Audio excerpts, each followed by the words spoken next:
But let's move into the Bulls. We're talking about the Bulls here on the Fast Break Podcast. It's been a while since we did a Fast Break Podcast segment about the Bulls. We used to have an old Chicago podcast on this channel that used to talk about the Bulls. And, I'm going to stop doing this voice because I know people on YouTube are going to fucking hate it. But the Bulls, take Wendell Carter Jr. at 7. And I know a lot of people, a ton of Bulls fans were in our live stream hating on this pick. Everyone wanted Bamba. Everyone wanted Michael Porter Jr., and they take Wendell Carter Jr. And I am here to tell you that it's going to be fine, Bulls fans. I'm not a Bulls fans. Ricky and Dave are the Bulls fans on this podcast. I talked to them. I counseled them. They like the pick. Ricky wanted to clarify. He doesn't hate Wendell Carter Jr. He wanted Mikal Bridges. He understands the pick, though. And with Dave likes the pick. Thinks it's smart. Thinks it's a Swiss Army knife. Thinks he's going to fit into this offense. And he thinks he helps off for what Markkanen isn't good in. So they're going to be a nice 1-2 punch down low. But looking at this Bulls pick, I'm here to tell you it's all right. I don't have a team, but I've been in Chicago for the past 20 years of my life. I haven't had a choice. I've had to live with the Bulls. It's been fine. It was fun watching D-Rose for a little bit. But knowing the Bulls, knowing Garpax, this is a Garpax pick. I mean, this is a guy that does a lot well. He's in the same vein as Taj Gibson and Joakim Noah. And Bulls fans love both of those guys. They absolutely loved him. Those guys do everything well. Taj did everything smart offensively for the Bulls back when he was the power forward. Joe, when healthy, was a defensive player of the year, was able to pass like one of the best big men in the league, and put up some decent numbers shooting the basketball. They know how to draft bigs. Let's not put it past them there. They took James Johnson. I know James Johnson really didn't work out for the Bulls here, but he panned out. He's still in the league. Let's look at Tyrese Thomas. That was a mistake. But who was the guy they originally drafted? Marcus Aldridge. So, I mean, they know how to pick bigs recently. So, I think you got to give credit. And even Markkanen. They scouted Markkanen, and they knew what they were doing. Wendell Carter Jr. is a smart player. I mean, this guy got accepted to Harvard. He was looking fresh. He was looking fly, the NBA draft. But this guy was accepted to Harvard. This kid is smart. He knows how to play basketball. He's a better shooter than Marvin Bagley was. I know people were enamored by Bagley shooting. He shot 39% as a big man from the outside. Wendell Carter shot 46% on, I think, a smaller amount of attempts, but it wasn't anything massive. I think it was probably a 5 or 7 attempt difference between Carter and Bagley. And you look at Carter's shot from the outside, from 3, it's smooth. It's butter. So you're talking about two guys, two bigs in Markkanen and Carter who could stretch the floor out. And, again, Markkanen was fantastic in his rookie year. We got to give him credit. I think he finished 3rd in Rookie of the Year, and that's well worth it. You're up with Ben Simmons and Donovan Mitchell, 2 of the best rookie years I've seen in a while, and he was 3rd. He had a pretty damn good year in his own right. One of the best three-point shooting years as a rookie, and, he was fantastic for them. I think he was great in the pick and roll. Loved him. He was great. And having Chris Dunn come back, and if he's healthy, because obviously he was on that nice run, then broke his face against the Warriors. If he's healthy, those two are going to be fun. And Levine, still a young player, still athletic. I know he wasn't great for the Bulls in the first year, but this is a kid coming off the ACL injury. I think the Bulls need to be at least a little more patient with Zach LaVine, because this kid is as athletic as they come, and he's a fairly good three-point shooter. And I think you need to get him time to get acclimated to this team. But talking about Wendell Carter Jr., this is a guy that's going to be doing a lot for this team. Defensively, he's going to be a rim protector. 2.5 blocks per game at Duke. These aren't bums he's going up against. He's going up against ACC competition, and he was hiding all of the deficiencies that Marvin Bagley had. Marvin Bagley was not a good defender. Coach K, one of the guys been coaching since 1976 when at Duke. My mom was born in 1976. So as long as my mom has been born, Coach K has been at Duke. And that guy has run a man-to-man defense since 1976. Until this year, because he had to change it up because of Marvin Bagley's defense. Now, Carter they switched to his own because Carter was able to hide the deficiencies in Bagley's game. So that's going to be the same for Markkanen. Now, they might not be in a zone. They might not be in I think it was a 2-3 zone, like Duke was last year. But he's going to go up against stronger and quicker, bigs, and Markkanen is going to take the better, fit for him. So I look at Wendell Carter Jr. defensively, he's going to pair up with Markkanen. And if Zach LaVine's not in the future, then, oh well, you're not going to have that guard, and you're going to lose that. And if Chris Dunn's not in the future, oh well. But Markkanen and Carter, those two guys are absolutely going to be in your future. Wendell Carter's a starter. He's going to be a starter like Joe was. He's going to be a starter like Taj was. Taj is still starting in the NBA. Joe got paid because of what he did, and Joe was injured when he got that contract. So they know how to draft bigs in Chicago. And the other thing, and let's go on the guys that they didn't take, because I think this is the biggest thing for the Bulls fans and the biggest thing they need to tell to Bulls fans in the live stream. The Bulls got the book on Michael Porter Jr. Michael Porter Jr. wanted to go to the Bulls. He did everything in his power to go to the Bulls. We saw him at Bulls games. We saw him giving medical access to the Bulls. The first team to give to get access to Michael Porter Jr. was the Bulls. He was a Bulls fan growing up. He did all of his pro days in Chicago. That kid wanted to go to Chicago. He did everything in his damn right to go to Chicago. Everything in his willpower to go to Chicago. He did everything. Gave him all the medicals. Everything that they ever needed. Everything that they wanted in a prospect. And they passed on him. And I think that's something that you have to at least look at and kind of be calmed by, because, yes, his ceiling's high. His ceiling's massive. He can be the best pick in this draft at 14. But that floor is massively low. And let's look at this Bulls season. This team struggled, and that's to put it lightly. And then Nico came back, and him and Bobby Portis were unreal. And they started winning more games, and they screwed up their tank. But this is a team that were screwed by the tank, didn't tank hard enough, failed at tanking, got the 7th pick, and then had the choice of Wendell Carter Jr., a guy that's going to help your team for the next 10 years, or they had the choice of Michael Porter Jr. And Porter Jr. has star potential, but he has the lowest floor in this draft now because of the red flags that appeared during this draft. The Bulls passed on him. The Cavs, who are looking for the next superstar to fill LeBron James's shoe. This guy has one of the highest ceilings in this draft. I'm not going to say the highest, but he has one of the highest ceilings in this draft, Michael Porter Jr., that is. The Cavs passed on him because of that medical flag. You look at the Knicks. The Knicks needed a 3 with Kevin Knox because of Kevin Knox's potential and the potential that Michael Porter Jr. got to be injured. The 76ers, the team that is all about taking reclamation projects. Joel Embiid, injured. Ja, injured. Nerlens Noel, injured. Ben Simmons, injured. Markelle Fultz, injured. Michael Porter Jr. is injured. He's got star written on him. He's got the ceiling of a star. Philly passed on him. Let's look at the team that had 2 first-round picks in the Clippers. This is Jerry West, a guy that's built 2 dynasties with the Warriors and with the Lakers. Passed on him twice. That should give you a sigh of relief if you are a Bulls fan. And now the Nuggets, who are already a playoff team, who really don't need to add a star, who missed the playoffs by 1 game, had the chance and the liberty to take that risk in Michael Porter Jr. And even then, he might have fell even further to 16, to 15, if the Nuggets didn't pick him.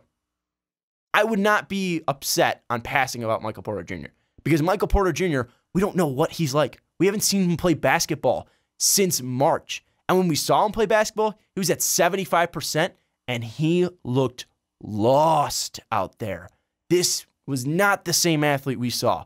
This was not the same player we saw coming out of high school. This was not the deadly 6'11 shooter. This was a guy that looked lost on a college basketball floor. That's worrisome. Now, does he still have a high ceiling? Of course. But back injuries are nothing to screw around with.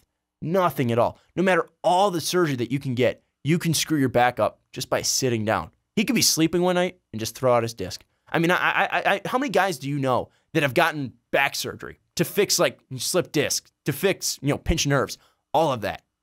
And how many times have they felt great right after they get surgery and then just the normal daily tasks of life in 5 years, their back's hurting them again? Michael Porter Jr. has to play basketball for 82 games for the next 10 years. That is going to take a toll on his back. That's going to take a toll on its athleticism. That's going to take a toll on his ability to rise up and be a dynamic shooter. He's probably going to turn into a 4 because he's probably not going to be quick enough with his back to be a star in this NBA. Let's look at what Larry Bird did after he got back surgery. He wasn't the same guy. I mean, and that's Larry Bird, Larry Legend. This guy was the greatest shooter we've seen. He wasn't the same after back injury. And yes, he's Michael Porter Jr. is much younger than Larry Bird was when he got back surgery. But Recovering from back surgery is tough, whether you're 40 years old, whether you're 21 years old, or whether you're 18 years old or 19 years old, like Michael Porter Jr. is. It's going to be tough for you to come back. Wendell Carter Jr. doesn't have those negatives. You're getting a smart, well-rounded, and, multifaceted big man that's going to pair around the big man that you already have. You have two building blocks right there for your team. And this is a Bulls team that can make possibly a big splash in free agency. Or wait, this team still has their pick next year. This team needs a 3. Let's look at the number 1 player in this draft, next year's draft. RJ Barrett, a 6'7" scorer at that 3 position. If the Bulls don't screw up their tank this time, and I think they might, because I think this team can actually field a fairly decent team this year. If they don't screw up their tank, they could be in position to get RJ Barrett. And now you're talking about Chris Dunn, Zach LaVine, RJ Barrett, Markkanen, and Wendell Carter Jr. as your starting 5.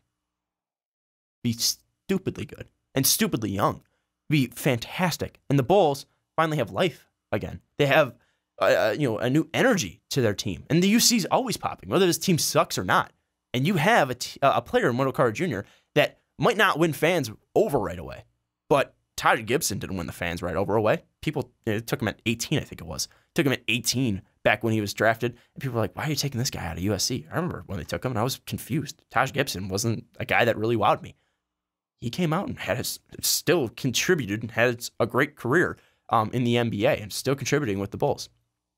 I think that Wendell Carter's athletic ability, his ability to run on the floor, his ability to pass, is going to fit Hoiberg. Is going to fit Fred Hoiberg's system. And honestly, if they show enough life, Fred Hoiberg might be your coach for the next couple of years. I know he's still on that 5-year contract, but if the Bulls show enough next year, Hoiberg might get extended. And honestly, that might be good for the Bulls because Hoiberg has developed young talent fairly well so far. Markkanen looked great. Chris Dunn looked like a different player. Zach LaVine, obviously, he was injured, but Wendell Carter might be able to step in and even become a better player than he already was. Bobby Portis looked reinvigorated. Niko Mirotic looked reinvigorated. Maybe that's because he was trying to get off the Chicago Bulls, but I'm going to give some credit to Fred and what he did. So if I'm a Bulls fan, I'm looking at the future of a young coach that knows NBA and is on the right side and forward thinking. I'm looking at a point guard in Chris Dunn, who is lengthy, can be an all team defensive player. I'm looking at Zach LaVine, who could be a 20-point scorer and be a decent 3-point shooter. I'm looking at Lauri Markkanen, who had one of the best 3-point shooting performances for a rookie at a 7-footer. And I'm looking at Wendell Carter Jr., who can be a 5 or a 4, who's well-rounded, who's going to be able to switch, be a multi-asseted player, and be a guy that, he might not put up 20 and 10 ever in his career, but he might be a guy that puts up, maybe 16 points per game, 11 boards, and then 5 assists, and even throws in a block and a half a game, and even steals a couple balls. This is going to be a well-rounded guy that's going to do everything. He's going to do that dirty work. He's going to do everything in the trenches. He's a guy that can be the anchor in the middle of this team for the Chicago Bulls, just like Joe was, just like Taj was. This was the right pick if you were the Chicago Bulls. I got to talk about the 22nd pick. Let me know, obviously, your thoughts about Wendell Carter Jr. If you feel like you missed out on MPJ, I think you're wrong because I think this was the right choice for the Bulls. If you feel like you missed out on Mo Bamba, think about it this way.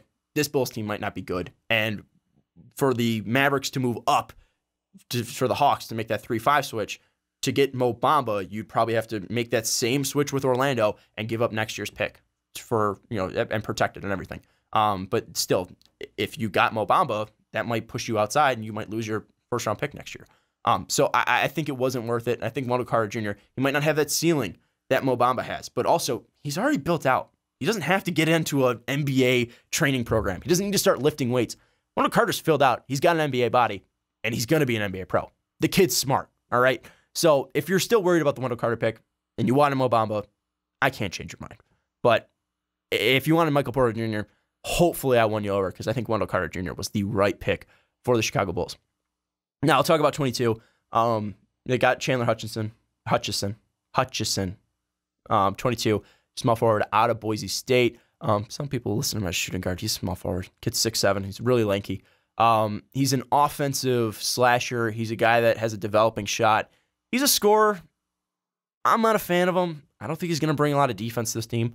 But then again, Wendell Carter Jr., Lauri Markkanen, and Chris Dunn, all three can be fairly decent. Well, not maybe marking him, but Wendell Carter Jr. at least, Chris Dunn can be an interesting, it can be two guys that are really good defensively. But Hutchinson, I think he's going to be a bench scorer. I don't think he's going to be a starter. I don't think he's your future three. He could be a guy that, contributes good minutes off the bench, and some people are comparing him to Rudy Gay. I don't think he's going to be Rudy Gay's peak. He might be, kind of budget Rudy Gay from last year, but Rudy Gay coming off the Spurs bench. But I don't see a ton in this game. Maybe he becomes well-rounded. Maybe he's able to, take that length and that athleticism and become a plus defender. But I think he's going to do well running the floor in Hoiberg's system. I think attacking on, the fast break is definitely going to be something that he excels in. And I think, especially attacking from the wing, coming in transition, that's going to be where Hutchinson really makes his work. And pairing him with Zach LaVine, you're going to get an athletic duo right there. So, and even an athletic trio if you throw in Chris Dunn. So, Hutchinson wasn't a massive fan of the pick, not a massive fan of the player. But with looking who was on the board, maybe you took a shot at Zanin Musa, who went 29. Maybe you took a shot at Okubo, who went 31 in the second round. But, with the players that were on the board, they didn't need Aaron Holiday. They don't need a backup point guard. They could have taken a backup point guard, but I don't think it was a pressing need like the three was. Anthony Simmons, going to be a project. Don't think he was really necessary. Wagner, you already have the 4 and 5 lockdown. Shamet, he's a point guard, but he's more of a scorer. That would be a nice 1-2 punch with good old Chris Dunn and especially Shamet's 3-point shooting ability. But Hutchinson, again, fills that 3 need. Jacob Evans would have been interesting 3 and D, but I think the Bulls can probably address that throughout the free agency process because they have money to spend. And then Robert Williams, again, they didn't need a power forward or 5. Musa would probably be the only guy I looked at. I also threw out Melvin Frazier there because of a 3 and D, because he's going to be able to shoot from the outside. Same with Jacob Evans, he's going to be able to shoot from the outside, and they both bring plus defense. But if Garpax thinks that he's going to do well, Hutchinson, in Hoiberg's offense in transition, I can't blame the pick. So let me know what you think about the Hutchinson pick as well. Maybe he develops into a shooter too, and maybe he can be a Swiss Army knife offensively for you, which would be positive, especially at that 3 position. If Zach LaVine isn't able to turn into that, if LaVine's gone, then you're going to have to address the defense and 3 and D spot at the 2, which you can do throughout the season. But if you're not believing in LaVine, and you also have now Rolo who can be traded, so you have options now with the Bulls, and I think that's one thing that the Bulls did, at least for themselves, is they gave themselves options. And I think the Bulls had a B draft. And I don't think it was an A, because I think they got kind of screwed by the draft. I think, if Mo Bamba fell to him, that would have been the best pick for him. But Mo Bamba wasn't on the board. And with Hutchinson, there was players I like better. Again, do I think the pick was stupid of going Hutchinson? No. You needed a 3. He was one of the better 3s on the board. I think there were better players that I liked out there. Musa and Frazier and Evans being 3 of them. But again, I can't blame going for a guy that you like, because if Garpax has done something right over the however long they've been in power, forever long I've been watching the Bulls and following the Bulls, they've drafted fairly well. Now, I'll give Garpax credit to that. They don't know how to make the best free agent signings and really addressing team needs, but they do at least know how to draft well. They got Jimmy Butler, they got D Rose, they got Noah, they got Taj Gibson, et cetera, et cetera, et cetera. They've hit before. Hutchinson, we'll see how he does. I'm not going to bash the kid because I haven't seen him play in the NBA yet. So that's where it matters. This is the NBA draft. So let me know what you think, Bulls fans. I know there's a ton of you out there that will be watching this podcast. Let me know what you think of the Bulls draft. Are you upset about them passing at MPJ? Are you upset about them passing or not trading up and getting Mo Bamba? I know that's pretty much the large majority of what I've heard from Bulls fans. Or even then, if you thought they should have addressed the 3 earlier with Miles Bridges or Mikal Bridges, some guys I haven't mentioned, let me know. But ultimately, I think Wendell Carter was the right pick. And I think Chandler Hutchinson at least makes sense on the baseline level. If you like the guy, take him. And I think that's what the Bulls did with both of these picks. So I think the Bulls had a B draft. I think they had a really good draft. Let me know what you think of the Bulls draft down in the comments below.